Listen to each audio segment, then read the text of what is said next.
ત્યારે સુરતમાં ટોલ નાકાની મર્યાદા પૂર્ણ થઈ હોવા છતાં ઉઘરાણું હજી પણ શરૂ જ રાખ્યું છે। સુરતથી સમાચાર। ટોલ નાકાની સમય મર્યાદા પૂર્ણ થઈ છે છતાં નેશનલ હાઈવે ઉપર વાહનોને ટોલ ટેક્સમાંથી મુક્તિની માંગ થઈ રહી છે। કામરેજ ટોલ નાકામાં સ્થાનિક વાહનોને મુક્તિ આપવા માંગ કરવામાં આવી રહી છે। સમાચાર આપને જણાવી દઈએ, કામરેજ ટોલ નાકા પરથી હજારો સ્થાનિક વાહનો પસાર થાય છે।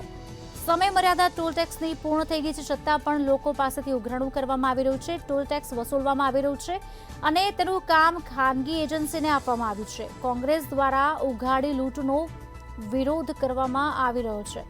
આપને જણાવી દઈએ, મર્યાદા પૂર્ણ થઈ હોવા છતાં પણ લૂંટ કેમ ચલાવાઈ રહી છે, કોંગ્રેસ સવાલ પૂછી રહ્યું છે।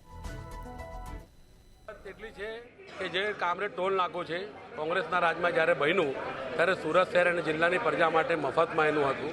કોઈ દિવસ એની પાસે પ્રવેશના રૂપિયા લેવામાં નહીં આવતા હતા।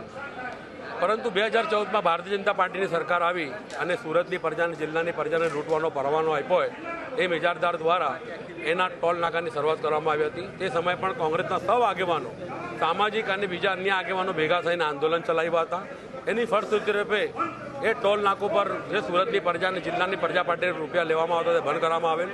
પરંતુ ફાસ્ટેગની શરૂઆત થઈ પછીથી પાછો પરવાનો સરકારે એને આપી દીધો હોય એમ સુરત શહેર અને જિલ્લાની લાખો જનતાને જે રોજ અવર જવર કરે છે અને કરોડો રૂપિયા, વાર્ષિક કરોડો રૂપિયાની લૂંટમાર એ સીધી રીતે સરકારના પરવાનાથી ઇજારદાર કરી રહ્યો છે।